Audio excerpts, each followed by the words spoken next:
Hi, ഞാൻ ഇന്ന് വന്നിരിക്കുന്നത് മേരി ക്രിസ്മസ് എന്നുള്ള മൂവി ഇറങ്ങിയിട്ടുണ്ടായിരുന്നു. വിജയ് സേതുപതിയും കട്രീന കൈഫും. ഈ മൂവി ഇറങ്ങിയത് 2 ലാംഗ്വേജിലാണ് ഇറങ്ങിയത്, ഹിന്ദിയിലും തമിഴിലും. രണ്ടും ഒരുമിച്ച് ഷൂട്ട് ചെയ്ത് ഇറക്കിയെന്ന് പറയണേ. ഈ മൂവി കാണാൻ എനിക്ക് ഏറ്റവും കൂടുതൽ താല്പര്യം വരാൻ കാരണം ഇതിൻ്റെ ഡയറക്ടറാണ്, ശ്രീറാം രാഘവൻ. ഇതിനേക്കാൾ മുമ്പത്തെ 2 മൂവീസ് ബദ്ലാപൂരും അന്ധാധുൻ നിങ്ങൾക്കറിയാമല്ലോ, ഒരു ക്ലാസ് മൂവിയായിരുന്നു, കിടിലൻ ത്രില്ലർ മൂവിയായിരുന്നു. പിന്നെ എൻ്റെ ട്രെയിലറൊക്കെ കണ്ടപ്പോൾ അങ്ങനത്തെ ഒരു മോഡിലേക്ക് പോകണമെന്ന് തോന്നി. അതുകൊണ്ട് കണ്ട ഒരു മൂവിയാണ് മേരി ക്രിസ്മസ്. ചുരുക്കത്തിൽ പറയുകയാണെങ്കിൽ മൂവി എനിക്ക് കുറേ നമ്മുടെ പണ്ടത്തെ നമ്മുടെ ആൽഫ്രഡ് ഹിച്ച്കോക്കിൻ്റെയും ആ കാലത്ത് ഉണ്ടായിരുന്ന ഒരു murder mystery, like dial M for murder, rear window, അങ്ങനത്തെ ആ മൂവീസൊക്കെ കണ്ടപ്പോൾ ഉണ്ടായ ആ ഫീലാണ് എനിക്ക് ഈ മൂവി കണ്ടപ്പോൾ കിട്ടിയത്. ആ സ്റ്റൈൽ ഓഫ് മേക്കിംഗ് ആണ്. അതായത് ടുവേഴ്സ് ദ ക്ലൈമാക്സ് ഒക്കെ ശരിക്കും പറഞ്ഞു കഴിഞ്ഞാൽ ഒന്നും പറയണില്ല, പക്ഷെ നമുക്ക് ആരാണ്, എങ്ങനെയാണ്, എന്താണെന്നൊക്കെ മനസ്സിലായി കഴിയും. അങ്ങനത്തെ രീതിയിൽ എടുത്ത ഒരു മൂവിയാണ്. ഒരു രസമായിട്ടുണ്ട്, കിടിലായിട്ടുണ്ട്.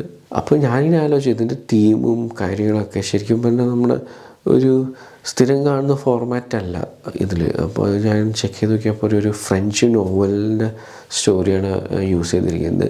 പക്ഷേ നിങ്ങൾ ഈ മൂവി കാണുമ്പോൾ നിങ്ങൾ ഈ പറഞ്ഞ പോലെ അന്ധാധുനൊക്കെ പ്രതീക്ഷിച്ച് പോവുകയാണെങ്കിൽ ചിലപ്പോൾ നിങ്ങൾ കുറച്ച് ക്ഷമയോടെ പോയി കാണണം. കാര്യം എന്ന് പറഞ്ഞു കഴിഞ്ഞാൽ ആദ്യത്തെ 1 മണിക്കൂർ ഒരു ലവ് സ്റ്റോറിയാണ്. ആ ലവ് സ്റ്റോറി കാണിക്കുമ്പോൾ നമുക്ക് നന്നായി ബോറടിക്കല്ല, എന്തിനാണ് ഇങ്ങനെ കാണിക്കണമെന്ന് നമ്മൾ ചിന്തിച്ചു പോകും. പക്ഷേ നിങ്ങൾ ആ ലവ് സ്റ്റോറി ശ്രദ്ധിക്കണം, അതിൽ കുറേ ഡോട്ട്സുകൾ ഇട്ടിട്ട് പോകുന്നുണ്ട്. അത് സെക്കൻഡ് ഹാഫിലാണ് ആ ഡോട്ട്സുകളെല്ലാം കണക്ട് ചെയ്യുന്നത്. നല്ല രസമായിട്ടാണ് അത് കണക്ട് ചെയ്യുന്നത്.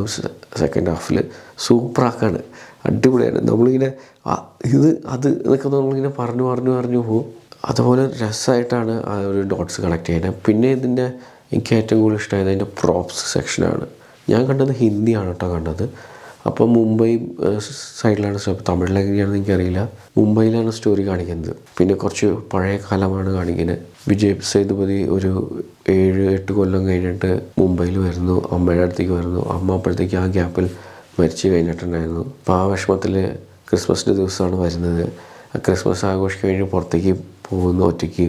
അവിടെ വെച്ച് കത്രീന കൈഫിനെ കണ്ടുമുട്ടുന്നു. അവിടെ നിന്നാണ് പിന്നെ കാര്യങ്ങളൊക്കെ കഥ സ്റ്റാർട്ട് ചെയ്യുന്നത്.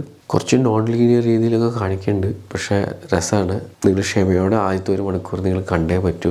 അതിനുശേഷമാണ് കിക്ക് സ്റ്റാർട്ട് ചെയ്യണേ, ഒരു രക്ഷയില്ല. ഇതൊരു ക്രിസ്മസ് തീമിലാണ് ഈ ഫുള്ളും സ്റ്റോറി പോകുന്നത്. ക്രിസ്മസ് മൂഡ് നമുക്ക് നന്നായിട്ട് ഫീൽ ചെയ്യും. ശരിക്കും പറയുന്നത് ക്രിസ്മസിൻ്റെ ആ വെക്കേഷനിൽ ഇറങ്ങിയത് കുറച്ചുകൂടി ഇമ്പാക്റ്റ് ഉണ്ടായിരുന്നു, രസം ഉണ്ടായിരുന്നു. എന്തായാലും കുഴപ്പമില്ല. വിൻ്റർ കഴിഞ്ഞിട്ടില്ല. സ്റ്റോറി ടെൽ ചെയ്യുന്ന രീതിയും അതൊക്കെ ശരിക്കും പറഞ്ഞു കഴിഞ്ഞാൽ നമ്മുടെ ഇന്ത്യയിൽ അങ്ങനെ കാണാൻ പറ്റാത്ത രീതിയിലുള്ള സ്റ്റോറി ടെല്ലിങ്ങാണ്.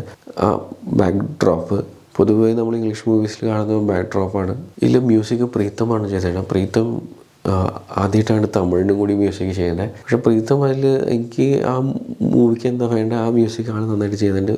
കുറച്ചൊക്കെ പഴയ കാലം നന്നായിട്ട് ഡിപ്പിക്റ്റ് ചെയ്യുന്ന രീതിയിൽ തന്നെയാണ് മ്യൂസിക് ചെയ്തിരിക്കുന്നത്.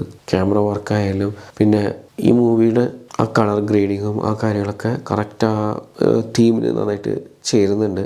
ഈ മൂവിയുടെ അവസാനം ശരിക്കും പറഞ്ഞാൽ കുറച്ച് ഒരു ഡാർക്ക് കോമഡിയൊക്കെ വരുന്നുണ്ട്. ചിലവർക്ക് ആ ഡാർക്ക് കോമഡി ഇഷ്ടമാവാൻ സാധ്യതയില്ല, പക്ഷെ എന്നാലും എനിക്ക് നന്നായിട്ട് ഇഷ്ടമായി.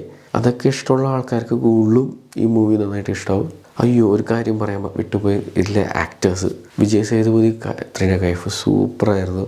വിജയ് സേതുപതി ഇതിൽ ഒരു പറയുന്ന തമിഴൻ, നോർത്ത് ഇന്ത്യനിൽ വന്ന് താമസിച്ച് സെറ്റിലായ ആളായിട്ടാണ്. അപ്പോൾ അതിൻ്റെ സ്ലാങ്ങൊക്കെ ശരിക്കും പറഞ്ഞു കഴിഞ്ഞാൽ വിജയ് സേതുപതിയുടെ സ്ലാങ് ഹിന്ദി പറയുമ്പോൾ ഉള്ള ഒരു ഡിഫറൻസ് ഉണ്ട്. അത് ശരിക്കും മാച്ച് ആവണ്ടായിരുന്നു ആ ക്യാരക്ടറായിട്ട്.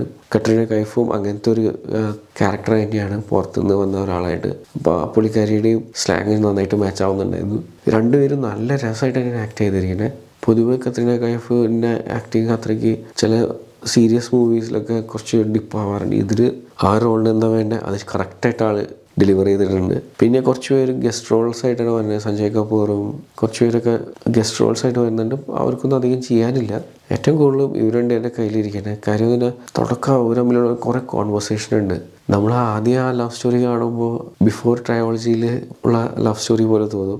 അവരുടെ ഒരു ആദ്യമായിട്ട് കണ്ടുമുട്ടുണ്ടാവും, വർത്തമാനം പറഞ്ഞ് സ്ട്രീറ്റിൽ കൂടെ ഇങ്ങനെ നടക്കണേ. അപ്പോൾ കുറേ കാര്യങ്ങൾ അവരുടെ പ്രണയം ഇങ്ങനെ പുറത്ത് പറയുന്നതൊക്കെ നല്ല രസമായിട്ട് തന്നെയാണ് അത് എടുത്തിരിക്കുന്നത്.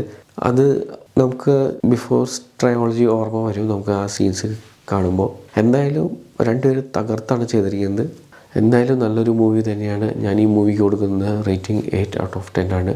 നിങ്ങൾ ഈ മൂവി കണ്ടതാണ് നിങ്ങളുടെ അഭിപ്രായത്തിൽ മെൻഷൻ ചെയ്യുക. നിങ്ങൾ ഈ വീഡിയോ ഇഷ്ടമാണെങ്കിൽ ലൈക്ക് ചെയ്യുക, ഷെയർ ചെയ്യുക, സബ്സ്ക്രൈബ് ചെയ്യുക. ഇനി അടുത്ത വീഡിയോയിൽ കാണാം.